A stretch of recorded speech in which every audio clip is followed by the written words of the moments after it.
नहीं चलेगा। अनुशासन जरूरी है क्योंकि परमेश्वर आपको सिद्ध बना रहे हैं और उस सिद्धता का मतलब अनुशासन भी है। हालेलुया। उस सिद्धता का मतलब डिसिप्लिन भी है। अगर आपके जीवन में डिसिप्लिन ना हो, परमेश्वर के अजीजों, आप कभी सिद्धता की ओर बढ़ ही नहीं पाएंगे।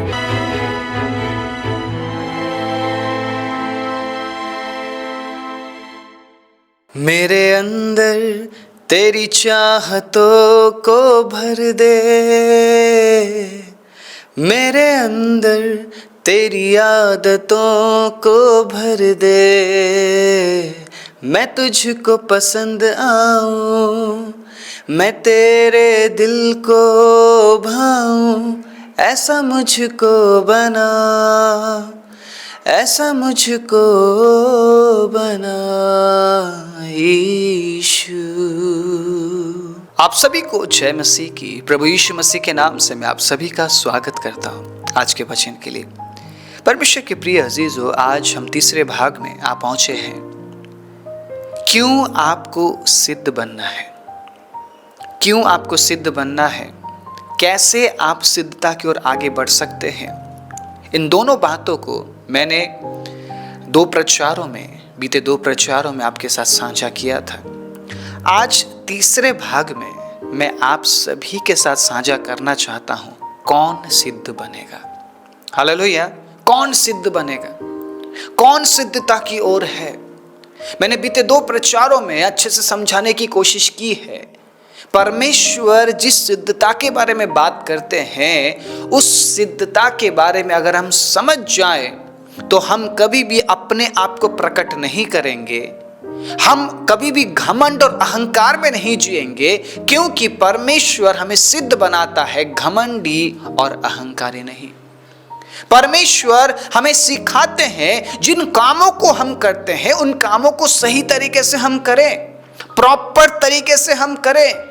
अगर हम परमेश्वर से सीखना चाहते हैं परमेश्वर के अजीजों, तो हम परमेश्वर से हम सीख सकते हैं, क्योंकि परमेश्वर ने जब सृष्टि बनाई तो हर एक काम को परफेक्टली किया, डिसिप्लिन होकर किया, अनुशासन में किया।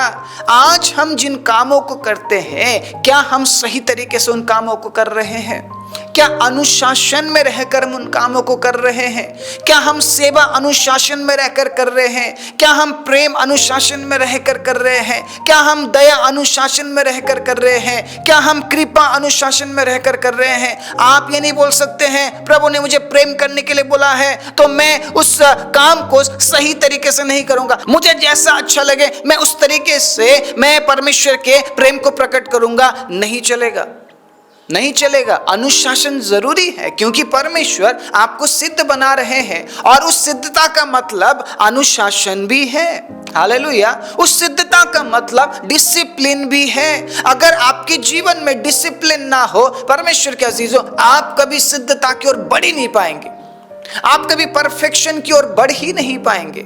मुझे नहीं पता इस प्रचार से आपके जीवन में क्या बदलेगा, लेकिन मुझे इतना जरूर पता है परमेश्वर के अजीजों, अगर आप परमेश्वर से प्रेम करते हैं आप सिद्धता की ओर बढ़ेंगे।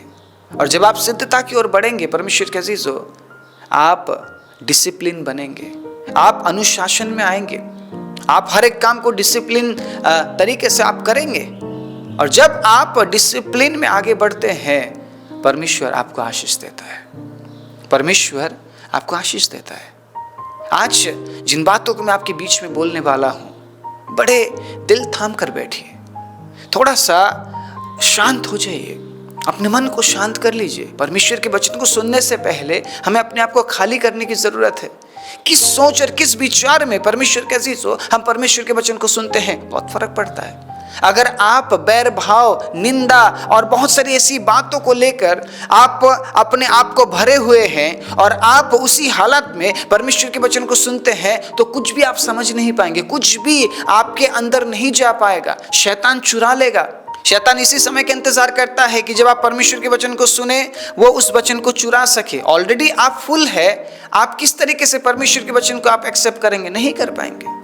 आपका विचार, आपका दिल, सब कुछ फुल है, full of different things, दूसरी बातों से भरा हुआ है। अलग अलग बातों से भरा हुआ है, अलग अलग विचारों से भरा हुआ है, गुस्से से, क्रोध से, जलन से, फूट से भरा हुआ है, निंदा से भरा हुआ है। आप कभी भी परमेश्वर के वचन को एक्सेप्ट नहीं कर पाएंगे। अगर आपने ग्रहण कर भी लिया परमेश्वर के अजीजों, शैतान तुरंत चुरा लेगा और वो वचन आपके जीवन में काम नहीं करेगा। आपको लगेगा मैं सालों साल परमेश्वर के वचन को मैं सुन रहा हूँ, कहीं ना कहीं शायद मैं प्रभु में बढ़ रहा हूँ, आपको ऐसा लगेगा, लेकिन नहीं, शैतान चुरा रहा है उस वचन को। शैतान उस वचन के बीज को आपके जीवन में लगने नहीं दे रहा है।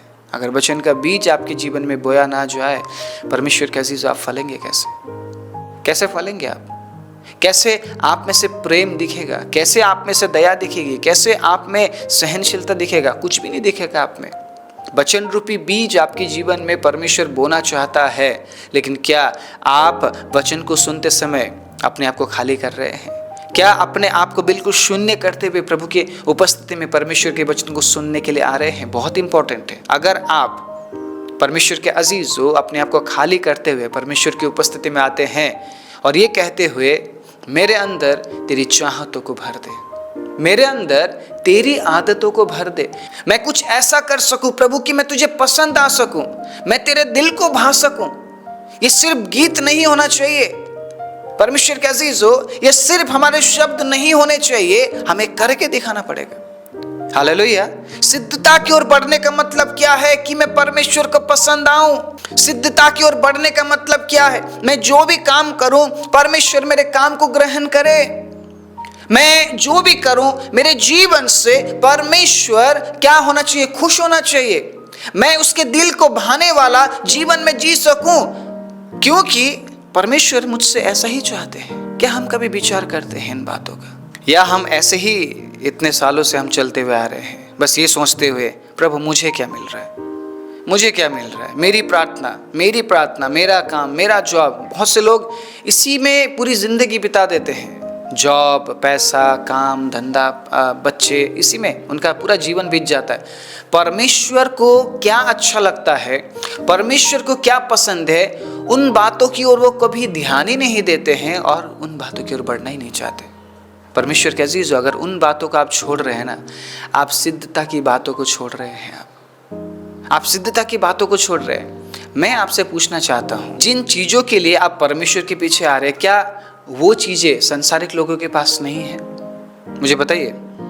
जिन चीज़ों के लिए आप परमेश्वर का अनुसरण कर रहे हैं, क्या वो बातें संसारिक लोगों के पास नहीं है? उनके पास हमसे ज़्यादा है, हमसे बेहतर है। उनके पास क्या नहीं है? उनके पास परमेश्वर नहीं है, उनके पास जिंदा परमेश्वर नहीं है। उनके पास सारी चीज़ें, संसार की सारी चीज़ें, लेकिन ईश्वर नहीं है उनके पास। सच्चा परमेश्वर नहीं है। वो किसी सच्चा परमेश्वर को नहीं जानते हैं। परमेश्वर के अजीज, वो जी रहे हैं और उनके जीने का मकसद ही ये है कि मुझे संसार और संसार की चीज़ों को पाना है, मुझे संसार में गुम होकर रहना है। उनका मकसद यही है। उन्हें किसी ईश्वर को तलाशना ही नहीं है और उन्हें एक बदले हुए जीवन में जीना ही नहीं है। उन्हें बस वही करना है जो उनकी इच्छा है और बस वो यही कर रहे हैं। परमेश्वर के अजीजों, हम भी अगर संसारिक लोगों की तरह बस चीज़ों के लिए, आशीषों के लिए परमेश्वर के पीछे अगर हम चलने लगे, हम उस मेन बात को हम छोड़ देंगे, उस अद्भुत आशीष को हम गवा देंगे जो आशीष सिर्फ और सिर्फ परमेश्वर के पास है। आप समझ रहे मैं क्या बोल रहा हूं? आज अगर हम परमेश्वर के पीछे चल रहे हैं तो हम क्यों चल रहे हैं? मत्ती 6:33 में प्रभु यीशु मसीह ने जिस प्रकार कहा, तू अगर परमेश्वर के राज्य और धर्म की खोज करता है तो सारी वस्तुएं तेरे पीछे आने वाली हैं, तुझे दे दी जाएगी। हालेलुया, तुझे दे दी जाएगी। हम क्या ढूंढ रहे हैं? हमें क्या चाहिए? आप जानते हैं? आप समझ रहे मैं क्या बोल रहा हूं? हम क्या ढूंढ रहे हैं? हमें क्या चाहिए? अगर आप सिर्फ संसारिक चीजों को चाहते हैं, परमेश्वर सिर्फ आपको संसारिक चीजें दे भी दे, लेकिन परमेश्वर के अजीजों, अगर परमेश्वर हमसे छूट जाए तो क्या फायदा उन चीजों का? क्या फायदा? कुछ समय के लिए संसार में 70-80 साल के लिए तो ठीक है, हम कहेंगे प्रभु धन्यवाद, ये है वो है ऐसा वैसा। उसके बाद क्या है? अगर हमें अनंत जीवन ना मिले, अगर हमें ईश्वर ना मिले, क्या फायदा उन चीजों का? मैं आज आप सभी के साथ ये साझा करना चाहता हूं कि जब आप परफेक्शन की ओर बढ़ते हैं, जब आप सिद्धता की ओर बढ़ते हैं, तो आप संसार की चीजों को नहीं बल्कि आप परमेश्वर की इच्छा को तलाशते हैं। Praise the Lord. आप परमेश्वर के मर्जी को तलाशते हैं। आप ये चाहते हैं कि मैं जो भी करूं मेरे कार्य के जरिए मेरे परमेश्वर को महिमा मिले, मेरा प्रभु खुश होना चाहिए। हालेलुया। मेरा प्रभु खुश होना चाहिए। अगर आज मैं सिद्धता की बात करता हूं और मैं 2400 घंटे में कुड़कुड़ाता हूं, जो मेरे पास है उन चीजों के लिए मैं कुड़कुड़ाता हूं कि प्रभु आप मुझे ऐसा भी दे सकते थे, प्रभु आप मुझे ऐसा भी दे सकते थे, दैट मीन्स मैं सिद्ध नहीं हूं। मैं सिद्धता की ओर बिल्कुल भी नहीं हूं, क्योंकि जो प्रभु ने मुझे दिया है मैं उन बातों के लिए मैं धन्यवादी नहीं हूं।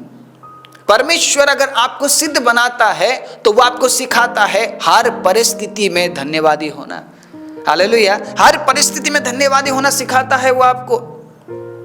अब्राहम, जिसे परमेश्वर ने दोस्त कहा, क्या खूबी थी अब्राहम के जीवन में? क्या खूबी थी? वो लगातार बना रहा।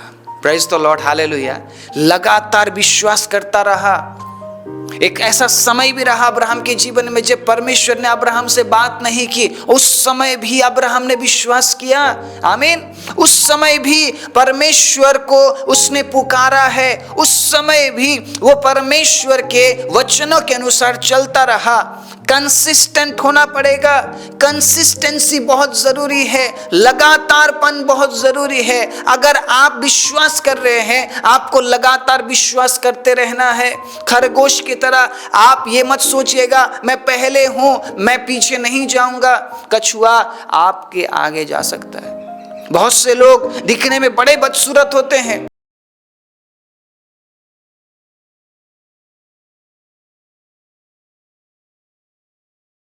परमेश्वर ऐसे लोगों से प्रेम नहीं करता है। क्रिटिसाइज करने वाले लोग बहुत है इस दुनिया में।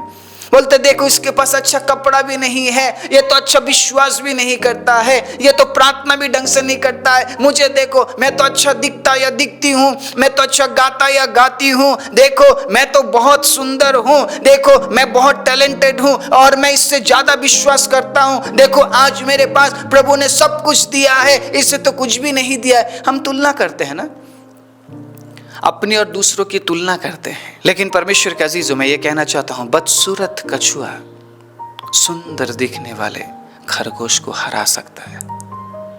इस खरगोश के अंदर बहुत घमंड था, बहुत घमंड था कि मैं तेज दौड़ सकता हूं, मैं इससे अच्छा सुंदर हूं, ठीक है, और मैं इतना कॉन्फिडेंट हूं, मेरे अंदर इतना कॉन्फिडेंस है, मेरे अंदर इतनी सिद्धता है कि मैं इससे पहले पहुंचकर भी मैं इसे हरा सकता हूं। बहुत से लोग बहुत कॉन्फिडेंट हैं, उनके अंदर इतनी सिद्धता है कि वो बाकी जो कमज़ोर लोग हैं ना, उनको कहते हैं तुम तो कुछ कर ही नहीं सकते हो। इन दिनों में लड़ाई है, आप समझ रहे मेरी बात? मैं किसी का नाम नहीं लूँगा, लेकिन समझ जाइए मैं क्या बोल रहा हूँ। मैं किसी का नाम नहीं लूँगा, समझ जाइए मैं क्या बोल रहा हूँ। परमेश्वर जानता है किसको उठाना है, कब उठाना है। अगर वो नहीं उठाता है ना, तब भी धन्यवाद। हालेलुया। अगर वो मुझे इसी हालत में रखता है, मैं परमेश्वर को धन्यवाद देने से कभी नहीं चूकूंगा। Praise the Lord.